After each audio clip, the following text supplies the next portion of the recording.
Lucky draw നാളെയാണ് വൈകുന്നേരമാണ് മറ്റന്നാളാണ് എന്നൊക്കെ പറയുന്ന പോലത്തെ സംഭവം. എന്താ അല്ലേ, നമ്മുടെ നാട് ഒരു സംഭവം തന്നെയാണ്. അല്ല, ഇവിടുത്തെ ഒരു ചെറിയ എന്തെങ്കിലും ഒരു തെറ്റ് കാണിച്ചു കഴിഞ്ഞാൽ, ഒരു ഹോട്ടലിൽ പോയി കഴിച്ചു, എന്നിട്ട് അവൻ്റെ കയ്യിൽ കാശില്ല, അവനെ പിടിച്ച് ഇടിക്കും, അവനെ പിടിച്ച് തൊഴിക്കും, അവനെ കൊണ്ട് അവിടുത്തെ പണിയൊക്കെ ചെയ്യിപ്പിക്കും. ചെറിയ ചെറിയ കുട്ടികൾ റോഡിൽ ഭിക്ഷ യാചിക്കുന്നത് നമ്മൾ കണ്ടിട്ടുണ്ടല്ലോ. അത് കുറേ നോർത്തിൽ നിന്നൊക്കെ വന്നിട്ട് കുറേ അവരൊരു പ്രൊഫഷൻ പോലെ അവരുടെ ഒരു തൊഴിലാക്കിയിരിക്കുകയാണിത്. അപ്പോൾ അവിടെ പോയിട്ട് പ്രശ്നം ഉണ്ടാക്കാൻ കുറേ ആൾക്കാർ, അവരെ പിടിച്ച് പോലീസിലേൽപ്പിക്കാൻ കുറേ ആൾക്കാർ, ഇങ്ങനെയുള്ള ഒരു രാജ്യമാണ് നമ്മുടേത്. പക്ഷേ ഈ ലക്കി ഡ്രോ എന്ന് പറഞ്ഞിട്ട് ഈ തട്ടിപ്പുണ്ടല്ലോ, ഇതുവരെയായിട്ടും ഇതിൻ്റെ എതിരെ ഒരു ആക്ഷൻ ഉണ്ടായിട്ടില്ല. കാരണം ആക്ഷൻ ഉണ്ടായിക്കഴിഞ്ഞാൽ പ്രശ്നമാണ്.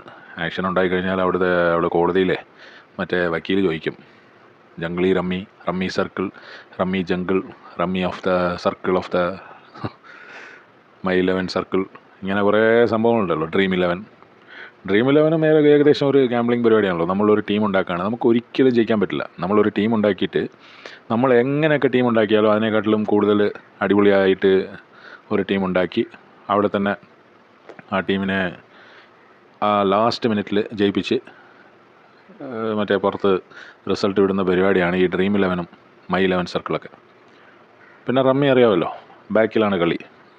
നമ്മുടെ മുന്നിലല്ല, കമ്പ്യൂട്ടറല്ലേ, എങ്ങനെ അതേപോലെ ബാക്കിൽ കൂടെ കളിയായിരുന്നു നമ്മുടെ കുഞ്ഞാൻ പാണ്ടിക്കാട്. പിന്നെ പക്കിയോ അങ്ങനെ കുറേ പേരുകളൊക്കെ പറയുന്നുണ്ട് ആൾക്കാർ. സോഷ്യൽ മീഡിയയിൽ ആകെ ചർച്ചകളാണ്. കൂടെ ആൾക്കാർ വന്നിട്ട് ഇങ്ങനെ, നമ്മുടെ സോഷ്യൽ മീഡിയ ഇൻഫ്ലുവൻസേഴ്സ് ഉണ്ടല്ലോ, വന്നിട്ട് ഇങ്ങനെ രോഷം കൊള്ളുകയാണ്. ഇപ്പോൾ രേണുസുതിക്കെതിരെ രോഷം.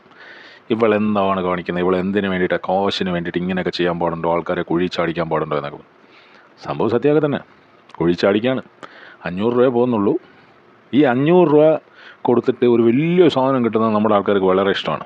നമ്മുടെ നാട്ടിലൊരു പരിപാടിയുണ്ട്, ആരെങ്കിലും ഒരു വീടോ ഒരു വണ്ടിയോ ഒക്കെ വിൽക്കുകയാണെങ്കിൽ ആ വിൽക്കുന്നവനെ ഇട്ട് അവനെ ഇല്ലാണ്ടാക്കി കളയാം. അതാണ് നമ്മുടെ നാട്ടിലെ ആൾക്കാരുടെ ഒരു സ്ട്രാറ്റജിയാണ്. ഒരു വീട് വിൽക്കുകയാണ് ഒരാൾ, 50 ലക്ഷം രൂപയുടെ വീടാണെങ്കിൽ അതിന് വന്നിട്ട് വില പറയും 30, 25. പിന്നെ ഒരു തവണ റെഡി ക്യാഷ് ആയിട്ടോ 15 രൂപയാണെങ്കിൽ ഇപ്പോൾ രജിസ്ട്രേഷൻ നടത്താം. പേപ്പർ മാത്രം നോക്കുന്നു, ഇപ്പോൾ രജിസ്ട്രേഷൻ. പിന്നെ 15 രൂപയിൽ 10 രൂപ രജിസ്ട്രാറിൻ്റെ മുന്നിൽ 8 രൂപ കാണിക്കുള്ളൂ. അങ്ങനത്തെ പരിപാടിയൊക്കെ ഉണ്ടല്ലോ. അപ്പോൾ 8 രൂപയൊക്കെ തരുള്ളൂ. ഈ 15 രൂപയിൽ ബാക്കിയുള്ള 7 രൂപ പോയി സ്വാഹ. ഇങ്ങനത്തെ പല പല പല തട്ടിപ്പ് പരിപാടി ആണ് നമ്മുടെ ആൾക്കാർ കാണിക്കുക.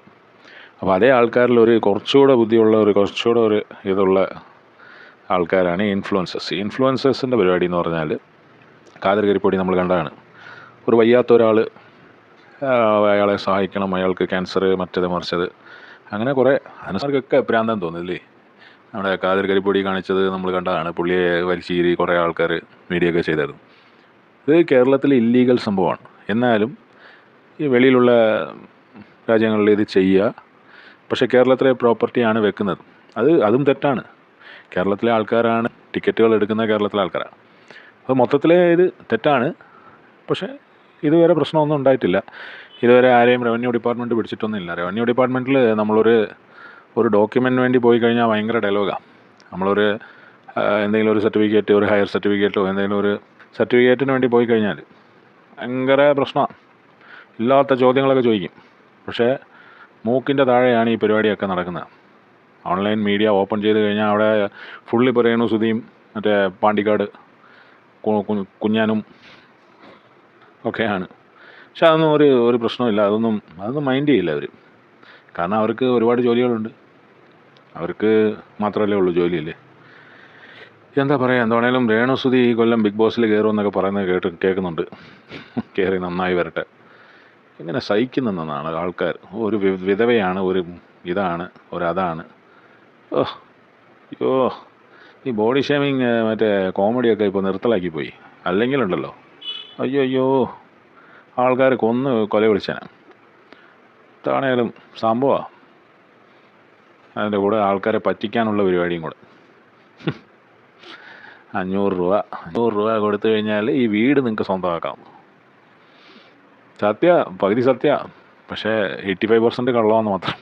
85% അല്ല, 99% നടക്കില്ല. കാരണം ഒരാൾക്കല്ലേ കിട്ടുള്ളൂ. 1% നടക്കും, അത് സത്യമാണ്. ബാക്കിയുള്ള 99%-ഉം എന്താ ലാഭമില്ല, എന്താ ബിസിനസ്. വണ്ടർഫുൾ.